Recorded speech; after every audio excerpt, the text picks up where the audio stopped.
Welcome to This Week in Taiwan. I'm Iris Xu.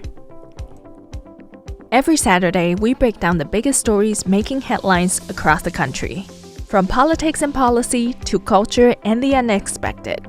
Whether you are tuning in from Taipei or halfway around the world, we've got you covered with what you need to know to stay in the loop. Taiwan is home to 23 million people, and you might think what happens on this small island doesn't affect you. But in reality, it is quite the contrary. From geopolitics to global supply chains, Taiwan is more connected to your life than you might expect. So let's get into this week's news and see just how interconnected we really are.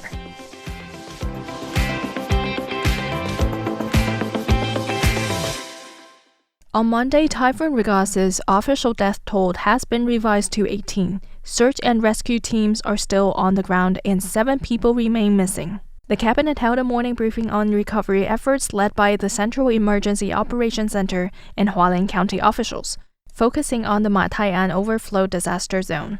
Deputy Economic Minister Lin Chia-lung, who has been coordinating military, central, and local responders, said one male body was recovered about 7 kilometers downstream from Fozu Street in Guangfu. He noted DNA testing is needed to confirm the identity due to the condition of the remains.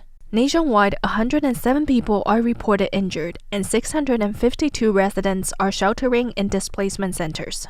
Authorities in Hualien say if conditions threaten the integrity of the dam or the barrier lake again, tsunami-style emergency protocols will be activated.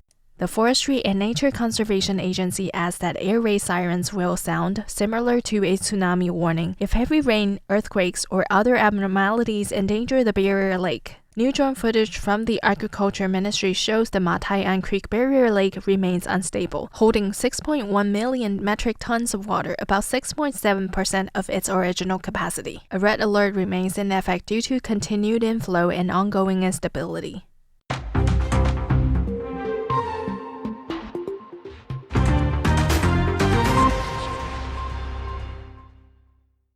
Taiwan's Legislative Budget Center is warning that government efforts to boost the birth rate remain too dependent on one-time subsidies, without addressing deeper challenges families face. The center pointed out that the government's countermeasure plan, launched in 2018, had aimed to raise Taiwan's total fertility rate to 1.4 by 2020. Instead, Interior Ministry data showed the rate fell to just 0.8856 last year, down from 1.125 in 2017. Officials say subsidies may provide short-term relief but do not fix underlying problems such as rising housing costs, workplace barriers, and a lack of family support systems. The center urged the government to focus more on long-term solutions, including affordable housing, family education, and child-friendly workplaces. The cabinet pushed back, stressing that its broader strategy is designed to encourage what is called the courage to marry, the willingness to have children, and the joy of raising children.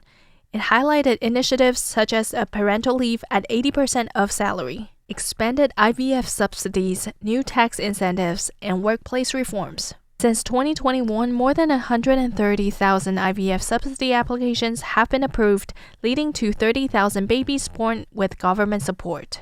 The cabinet has also rolled out a new set of measures known as Declining Birth Rate Countermeasures 2.0. These include housing assistance, more flexible childcare leave, and youth support programs. Earlier last month, it proposed raising childbirth subsidies to 100,000 NT dollars, about $3,200 US, and expanding medical coverage for fertility treatment. Officials say the plan will continue to be reviewed with the goal of building a child-friendly environment and easing the burden on younger families.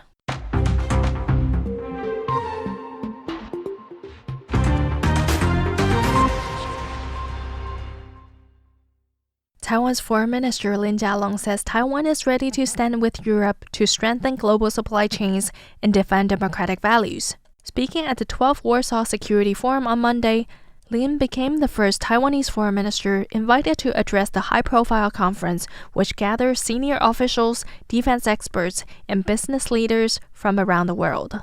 In his keynote, Lin identified 4 major disruptions: the COVID-19 pandemic, Russia's war in Ukraine, and other conflicts, the growing alignments of authoritarian regimes, and the rise of nationalism and deglobalization. He said these challenges show why democracies must work together to rebuild supply chains grounded in trust. Taiwan can help amplify Europe's industrial might and remarkable capability for innovation. It is high time for Europe to stand with Taiwan to forge a robust coalition for our shared values and halt the expansion of authoritarian regimes. Taiwan is ready to work with Europe. Lin highlighted Taiwan's role as a global technology hub and a driving force in artificial intelligence. He pledged pragmatic policies to help Taiwanese companies expand into Europe while urging European partners to boost investment in Taiwan.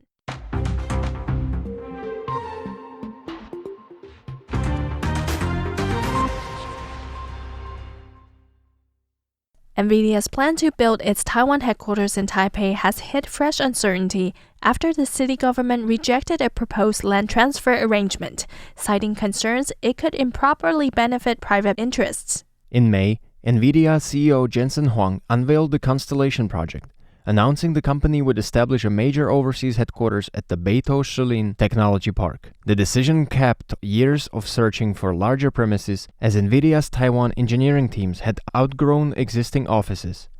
The announcement was hailed as a milestone for Taiwan's AI ecosystem, reinforcing the island's role as a hub for semiconductor and computing supply chains.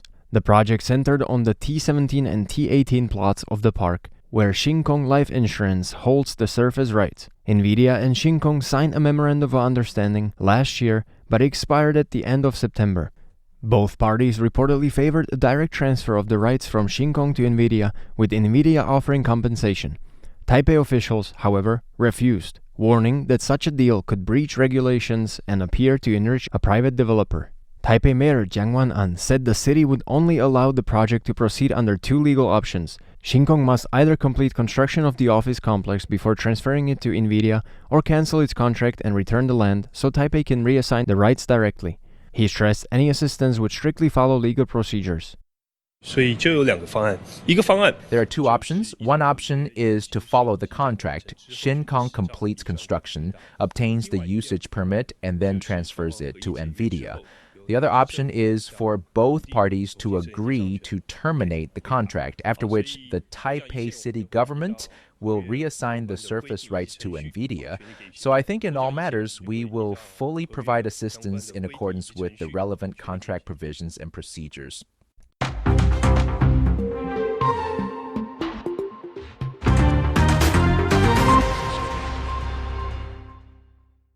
Taiwan's cabinet said on Wednesday that the idea of a Taiwan-US 50-50 semiconductor production split was a unilateral proposal from Washington and that Taiwan has made no commitments. Lawmakers from both major parties stressed that the priority should remain on securing reciprocal tariff reductions without stacking most favored nation rates. The tariff talks are nearing their conclusion. A delegation led by Vice Premier Cheng Li-jun and Office of Trade Negotiations lead trade negotiator Yang Zhenni wrapped up a fifth round of in-person negotiations with the U.S. officials in Washington late last month and returned to Taiwan early Wednesday.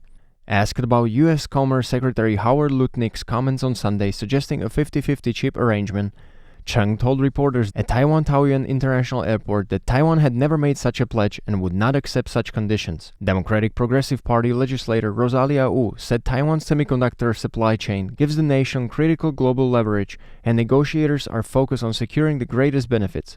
She urged the public not to speculate so talks can proceed smoothly. In the course of negotiations, we can all observe that Taiwan has indeed accumulated a powerful semiconductor supply chain capacity over the past decades. When the whole world needs Taiwan, we must play this important role and act as the key player in the global non-China supply chain. That is what Taiwan must do. As for matters still under negotiation, we should not engage in too much speculation. Let the negotiating team stay focused and strive for the greatest benefits for Taiwan.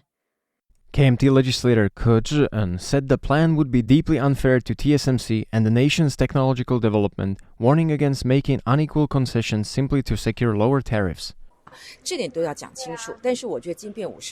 This point must be made very clear. I think the idea of a 50-50 chip split is completely unfair to TSMC.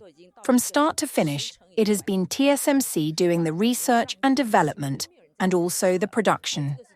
Now you want to take something that has already reached its timeline and is fully mature and then give away 50%? I don't think anyone negotiates like that. So this is something that absolutely cannot be accepted.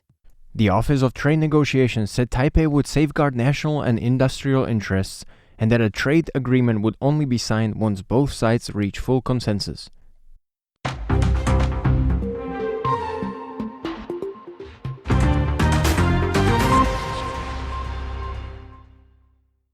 A classified report by the United States Defense Intelligence Agency DIA warns China is rapidly expanding and modifying its commercial ferry fleet to support potential military operations against Taiwan. The Five Eyes alliance, composed of the United States, the United Kingdom, Australia, Canada, and New Zealand, tracked about 30 ferries participating in People's Liberation Army (PLA) drills as early as 2022. According to the Australian Broadcasting Corporation, Beijing plans to complete more than 70 large ferries by the end of 2026. Satellite imagery shows landing barges tested off China's coast, featuring extended gangways and stern ramps designed to connect with row-on, roll-off, or so-called ro-ro ferries.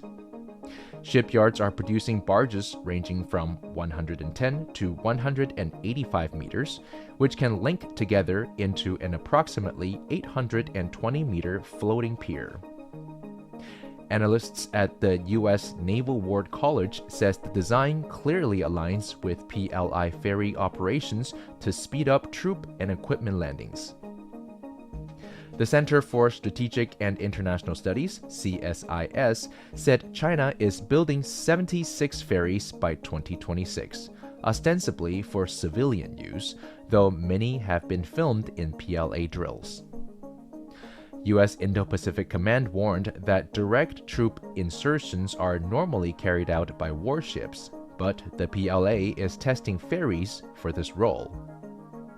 Targeting civilian ferries could violate international law, but U.S. defense officials say that once operated by the PLA, they would be considered legitimate military targets, even with civilian crews. For more stories like this, please go to our website rti.org.tw/en. And thank you for listening.